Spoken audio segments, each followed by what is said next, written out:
Dhimmoota irraaf qaban keessaa du'aan boqochuu ambaasaadar Qoonjit Sina Goorgisiin gadduu isaanii pirezidaantiin Taayee Asqasillaaseen gadda isaaniitti dhaga'ame ibsanii jiru. Pirezidaantiin Taayee Asqasillaasee ergaa miidiyaa hawaasummaa isaaniitiin dabarsaniin du'aan boqochuu ambaasaadar Qoonjit Sina Goorgisiin gadda guddaa natti dhaga'ameen ibsas kan jedhan. Damee dippiloomaasiin biyya isaanii Itoophiyaa fi akkasumas Afrikaaf qooda baataa yeroo maraa kan yaadataman ta'uu isaas ibsanii ambaasaadar Qoonjit dippiloomaatuu jabduu ta'uu isaanis yaadachiisanii jiru.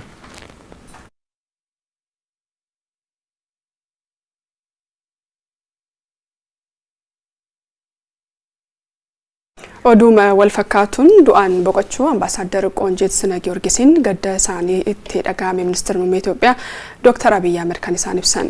Ministeerri muummee Dr. Abiy Ahmed ergaa miidiyaa hawaasummaa isaaniin dabarsaniin walakkaa jaarraa olii fi Itoophiyaan damee dippiloomaasiitiin kan tajaajilaa turan ambaasaadar Qoonjit Sina Goorgis du'aan boqochuu isaanii gadda isaaniitti dhaga'amedha kan isaan ibsan. Ambaasaadar Qoonjit ijoollummaa isaaniirraa eegalanii biyya isaanii dippiloomatummaan tajaajiluun ambaasaadara Yoodit Imiruutti aananii ambaasaadara dubartii lammaffaa ta'uudha kan ka'e. Jannoo cimaa seera hojumaata pirootokoolii fi faayidaalee Itoophiyaaf qaban kan isaan yaadataman ta'uusaas kaasanii jiru.